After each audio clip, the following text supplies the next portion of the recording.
শুভ রথযাত্রা বন্ধুরা। আজকে 7ই জুলাই 2024, দিনটি হচ্ছে রবিবার। অসম্ভব ভালো শুভ একটি দিন।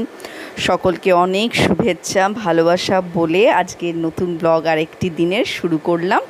চায়ের জল বসিয়ে দিয়েছি, আর এই যে একটা তেঁতে রোদ্দুর এসছে, আবার কিছুক্ষণ বাদে একটু কালো হয়ে যাচ্ছে, আবার একটু বাদে রোদ্দুর উঠছে। আজকে এরকমই মেঘলা আর রোদ্দুরে ভরা দিন, তো বুঝতে পারছি তার মধ্যেই কাটাতে হবে। আর রবিবার বলে চিকেন নিয়ে চলে আসা হয়েছে। চিকেনটাকে ম্যারিনেট করে রেখে দিয়েছি, আর আলুগুলোকে এই যে ভেজে নেব, আর তার মধ্যেই চিকেনটা দিয়ে একদম নেড়ে চেড়ে আর ঢাকা দিয়ে বসিয়ে দেবো। ভাত হয়ে গেছে, এখন বাজে ওই 9টা, 9:30 হবে।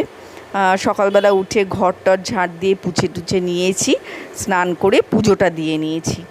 আর আজকে তাড়াতাড়ি পুজো হয়ে গেছে বলে ডিঙ্কাকে বললাম, যা মাম্মা তাড়াতাড়ি গিয়ে একটু চিকেন নিয়ে চলে আয়। তো আমাদের ব্রেকফাস্ট আজকে হয়েছে ছাতুর জল, আর তার আগে খেয়েছি চা বিস্কিটস যেরকম। আর উঠেছি দুজনেই আজকে 7টা, 7:30, কারণ কালকে রাতে ঘুমটা অসম্ভব ভালো হয়েছে। চিকেনের ঝোল একদম, আর কি চিকেনের ঝোল কেন বলছি, মুরগির ঝোল। আমরাও সত্যি মুরগির ঝোল টকবক করে ফুটছে। এখন বাজে 10টা 10-20 হবে, আর একটু ফুটবে, ওটা চাপা দিয়ে রাখবো। আর গাছগুলোতে একটু জল দিয়ে দিলাম, ওদিকে বৃষ্টি টাপুর টুপুর গাছের পাতার ওপরে এসে পড়ছে, আর তাতে নেতিয়ে গেছে। বৃষ্টির জলের ফোঁটাগুলো আজকে বেশ ভারী, টপ টপ করে পড়ছে। আর আমি একটু গেছিলাম ছাদে ভিজতে। জানেনই তো আমার বৃষ্টি পড়লে রিলস বানাতে ভিজে ভিজে প্রচণ্ড ইচ্ছা করে। তো সেই সব করে টোরে এসে খেতে বসবো। আর সারা পাড়ায় অ্যানাউন্স করছে যে রথের যাত্রা, আর কি রথ শুদ্ধ স্বয়ং ভগবান জগন্নাথ, বলরাম, সুভদ্রা কখন আর কি সারা পাড়া ঘুরবেন আর কি, তারপর মাসির বাড়ি যাবেন। আবার 9 দিন বাদে মাসির বাড়ি থেকে ওখান থেকে এখানে আবার চলে আসবে। আমাদের যে হরিসভা আছে, রাধা মাধবের মন্দির, সেখানে এই রথ সেখান থেকে শুরু হয়। আর তারপর ওদের মাসির বাড়ি হচ্ছে লর্ডসের মোড়ে হিন্দুস্তান সুইটসের ওখানে। হিন্দুস্তান সুইটসটাই ওনার মাসির বাড়ি, তো ওখানে উনি গিয়ে থাকেন। আবার 9 দিন বাদে ওখান থেকে, মানে উল্টো রথ আর কি, ওখান থেকে চলে আসেন। তো এই দেখুন বিকেলবেলা আর কি বেরিয়েছে। কি সুন্দর লাগে রথযাত্রা, দেখেও মানে প্রাণ জুড়িয়ে যায়। আর কি সুন্দর করে সাজায় এদের আর কি, অনেক দিনের পৈতৃক পুজো এটি, আর ভীষণ নিষ্ঠার সঙ্গে এরা পালন করে। আর পুরো এখন পাড়াটা ঘুরবে, জানেন তো, পুরো যাদবপুর গল্ফ গ্রিন পুরোটা ঘুরে তারপর ওরা লর্ডসের মোড়ে গিয়ে পৌঁছাবে।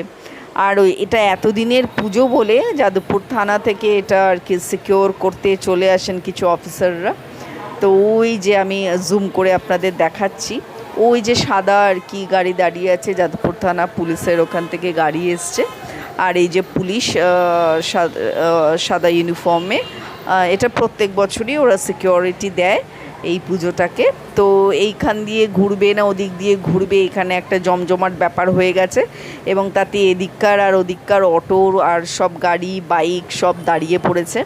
এই রথটাকে অ্যাকচুয়ালি এদিক দিয়ে প্রত্যেক বছর ঘোরায়, তো ওরা বোধহয় আজকে ওই দিক দিয়ে ঘোরাবে, মানে সোজা একদম 8B হয়ে আবার ওদিক থেকে ভেতর দিয়ে ফিরবে।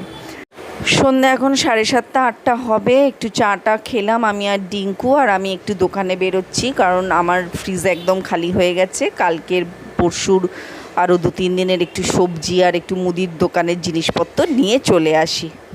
সব কাজ শেষ, ফিরলাম দোকান থেকে। একটু কালকের আর কি বাজার টাজার একটু দরকার ছিল, হাঁপিয়ে গেছি, তো সেগুলো একটু টুকটাক এই এখান থেকে নিয়ে আসলাম। আর সবাইকে শুভ রথযাত্রা। তো 9 দিন ব্যাপী তো এই চলবে। খুব শুভ সময়, খুব শুভ কাল আর কি এই টাইমটা বোধহয়, তাই তো শুনে এসছি। যাই হোক, আর আমার আজকে ব্লগটা খুব একটা বেশি হয়নি, কারণ আজকে একটু না মানে আমার নিজের কাজে একটু ব্যস্ত ছিলাম। তো বারে বারে আর কি ফোন আর অন করিনি, কারণ ওই ব্যস্ত থাকার কারণ ফোনেই কাজ করছি, সেই ফোন ওই কাজটা বন্ধ করে করে তারপরে এই ক্যামেরাটা অন করে কিছু করি না, আর সেটা খুব বোরিং হয়ে যেত।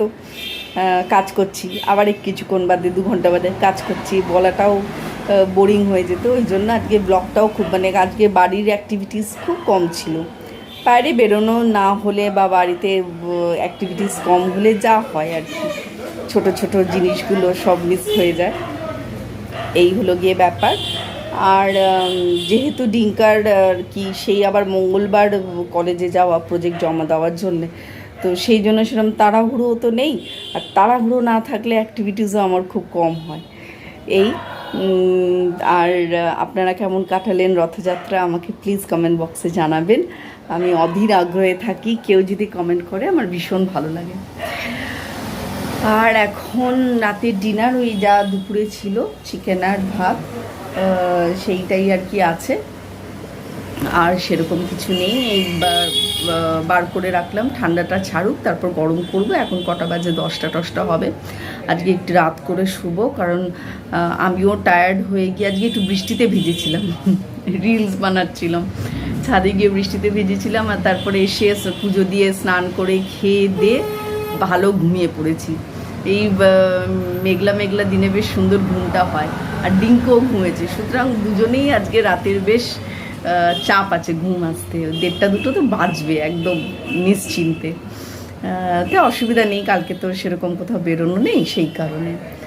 আর ব্লগটা এখানেই শেষ করছি, কারণ আর তো কোনো অ্যাক্টিভিটিস নেই।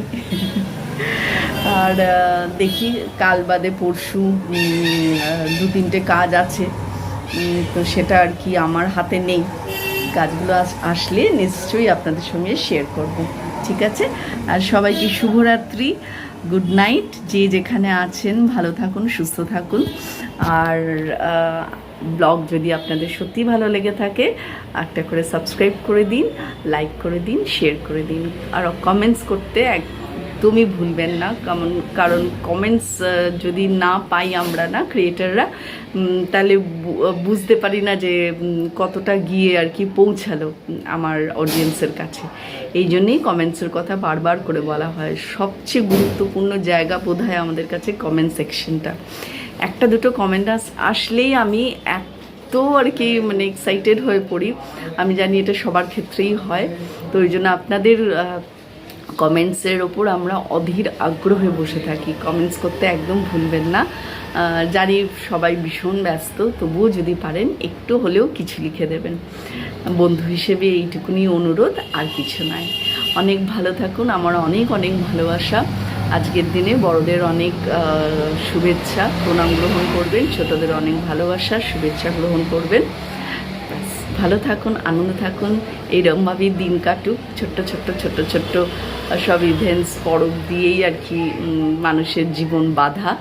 তো এই সব পরবগুলো আগের দিনের সব দুঃখ দুর্দশা মনের কষ্ট সব ভুলিয়ে দেয়, আবার নতুন করে চনমনে করে দেয় মনটাকে, তাই না? সবাইকে শুভরাত্রি, গুড নাইট।